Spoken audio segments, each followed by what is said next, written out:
There we go. It did the timeout thing again. Yes, this is what I actually look like in the morning.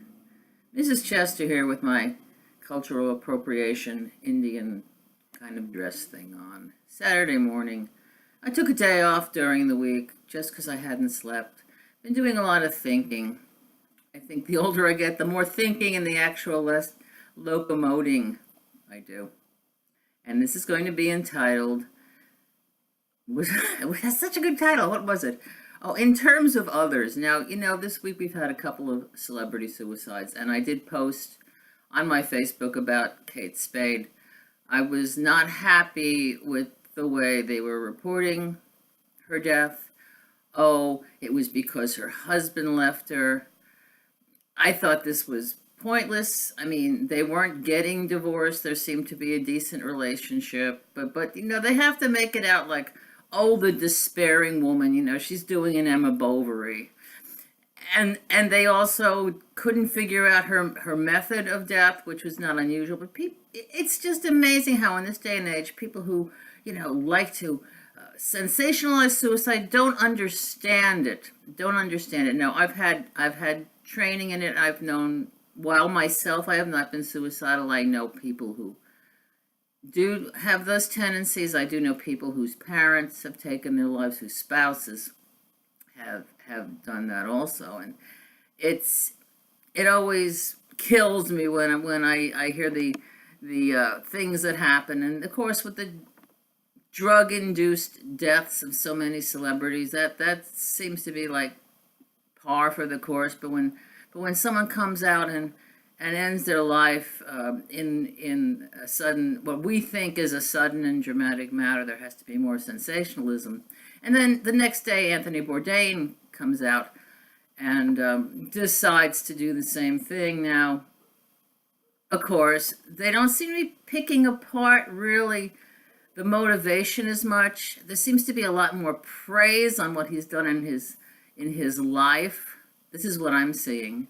And of course, everybody's doing the hindsight, looking in the back of what people said. And it is true that there are always hints, no matter how tiny, or you could say there aren't any hints. An individual is is an individual, and how they present is going to vary. And I did see a post from someone saying, check on your strong friends. Check on your strong friends. Because just because they're appearing strong doesn't mean they're not hurting inside. And that's a really important thing to think of right now. That as soon as, what they call it, the tumbling, the sudden popularity of suicide comes, that there may be, now who knows if Anthony Bourdain was influenced by her? We don't know that. There's no way we're ever going to know that. And we're never going to know what happens on the other side to people who have committed suicide. Now, the church has always been very naughty, can't go to heaven and all this, which I think is bullshit. And I was talking to a new person in my workplace the other day, because I heard him discussing Anthony Bourdain, and we went into a whole lot of other things. I said, I lost my partner when he was, fairly young, and then he started talking about his brother and his father and how he was stabbed and had a near-death experience. And we had a really, really intense talk for a few minutes, which was really, really enlightening. And I said, thanks, for sharing that and all that. And then I go over to another coworker, and I go, I just had a great talk with X. He's like, really? Well, how many kids does he have? What? I said, I haven't got a clue. The last thing I do when I meet somebody is ask about their family. I mean, I suppose this is the standard thing, Are you married? How many kids? Do you have any grandchildren? Especially when you're getting to be people in the 50s and 60s. And I said, that is the absolute last thing I would ever ask anybody. And that's been true of the Reiki group too. When you talk to people in Reiki, people in the Reiki circles really haven't got a friggin' clue about the life circumstances. It's not about, when I'm talking to a person, it's about the person. And I said, that's the last thing I'd ask, but that's the first thing you asked. And she's also going today to like a 4-hour competition of twirling, which to me is the 10th circle of hell.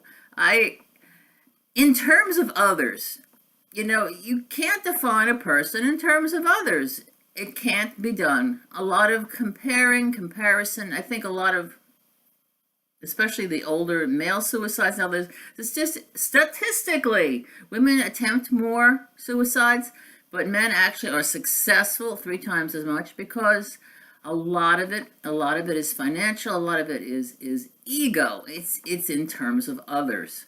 So you say to yourself, did Kate Spade, did Anthony Bourdain, in terms of others, were they unsuccessful? No. I'm thinking, and I don't know this because I haven't been inside their heads. I'm thinking that perhaps there was frustration, because especially if you're a person, say like Carl Sagan, here's another person who we would think would be a tremendously proud of himself. When you see that the work you're doing isn't accomplishing what you want it to, I think it's more in terms of that, at least for certain people, because you cannot stand there and go, oh, but she had 2 houses. Oh, but Macy's sells her stuff. Oh, but he was just getting a TV show. That means nothing to what's going on in here, okay? So when you see somebody who's doing well, they might not be doing so well on the inside. And don't go in terms of others. I also noticed with Kate Spade, they're talking about her daughter. Okay. Now Anthony Bourdain also has a child or something. But again, it's like, oh, guilt tripping the mother, but not guilt tripping the father. There's sexism in suicide. Maybe I should change the title to Sexism in Suicide, but just be careful with each other. Don't educate yourself, guys. Ask your strong friends as well as the ones that present as not so strong how they're doing, and never be ashamed, never be hesitant to seek help, whether it's a phone call or your EAP at work, religious figure, whatever. And that's it for Mrs. Chester, and have a good weekend, guys.